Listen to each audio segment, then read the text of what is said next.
YouTube арқылы қалай ақша табады, монетизация қалай қосады? Менің атым Әділ, бүгінгі видеода сіздерге осы туралы айтатын боламын. YouTube'тан ақша табу жолдары өте көп.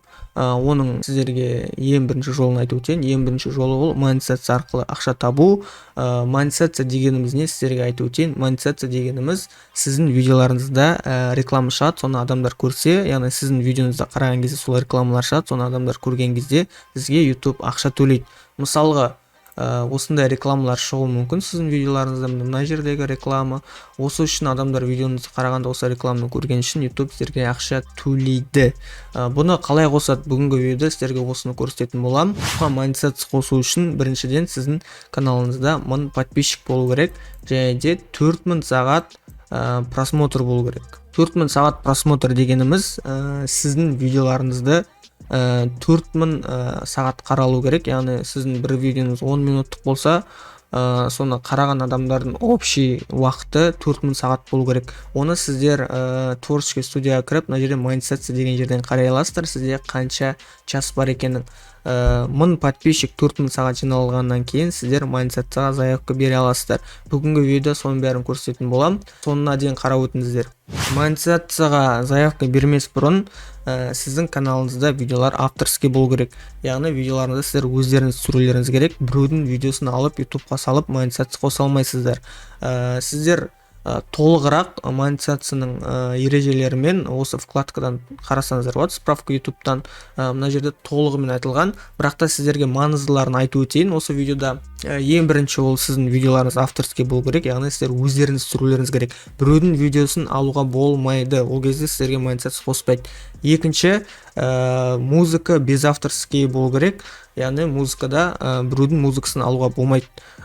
Без авторский дегеніміз, мысалға ВК-да группалардан немесе YouTube-тың өзінің несінен алуға болады. Мына жерде фонотека деген вкладкасы бар. Осы жердегі музыкаларды ала беруге болады. Бұл музыкалардың бәрі без авторский право.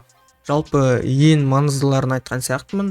Видеоларыңыз өзіндікі болу керек. Біреудің видеоларын алуға болмайды. Серый контент, андай біреудің видеосын алып қайтып салу, ондай тоже болмайды. Осыларды сіздер сақтасаңыздар, сіздер монетизация қоса аласыздар. Каналыңызда 1000 подписчик 4000 сағат жиналғасын, сіздің YouTube аккаунтыңызда сондай-ақ двухэтап аутентификация қосылу керек. Оны сіздер Google-дан қосасыздар. Білетін шығарсыздар, Google-ға кіріп, безапанс қарап, осыны қосасыздар, егер сіздерге қосылмаған болса. Сосын ешқандай не болмау керек, предупреждение болмау керек, яғни авторский право туралы. Егер сіз YouTube-қа біреудің видеосын салып қойсаңыз, сіздерге бір предупреждение береді. Егер 3 рет болса, сіздің каналыңызда банға жібереді. Сондықтан ешқандай видео салмаңыздар біреудің. Осы YouTube-тың айтқан нәрселері бар болса, сіздер монетизацияға заявка бере аласыздар. Сондай-ақ сіздің жасыңыз 18-де болу керек.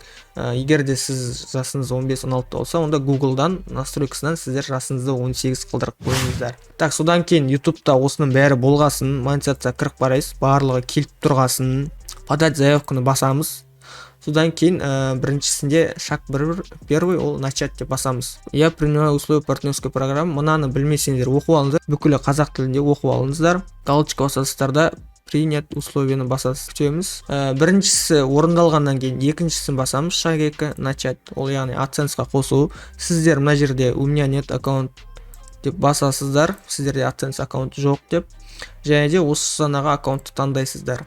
Так, мына жерде получайте больше от AdSense дегенге сіздерге AdSense рекомендация тұрады. Егер керек болса, да деңіздер, керек емес болса, нет деңіздер. Мен неттем, мен бәрін білем десем де болады.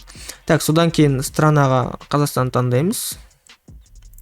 Содан кейін мына жерге галочка басып, бәрімен келісіп, создать аккаунтты басамыз.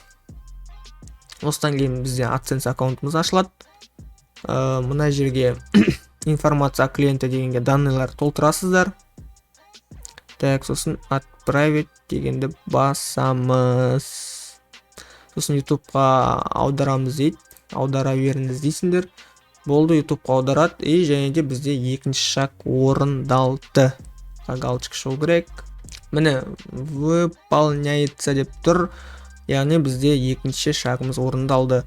Осы бізде AdSense аккаунтымыз ашылғаннан кейін бізде YouTube өзі монетизацияның уақытын қарайтын болады. Ол дейтін бір айға дейін созылуы мүмкін, ең көп дегенде, бірақ бір 2-3 күнде қарап біту керек. Мен мысалы өзім қосып жүрмін, 2-3 күнде негізі көбіне қосады. Күтесіздер. Главный ешқандай ережесі бұзылмау керек. YouTube'тың барлық видео авторский болу керек. Егер осылардың барлығы дұрыс болса, сіздерге монетизацияны қосады YouTube.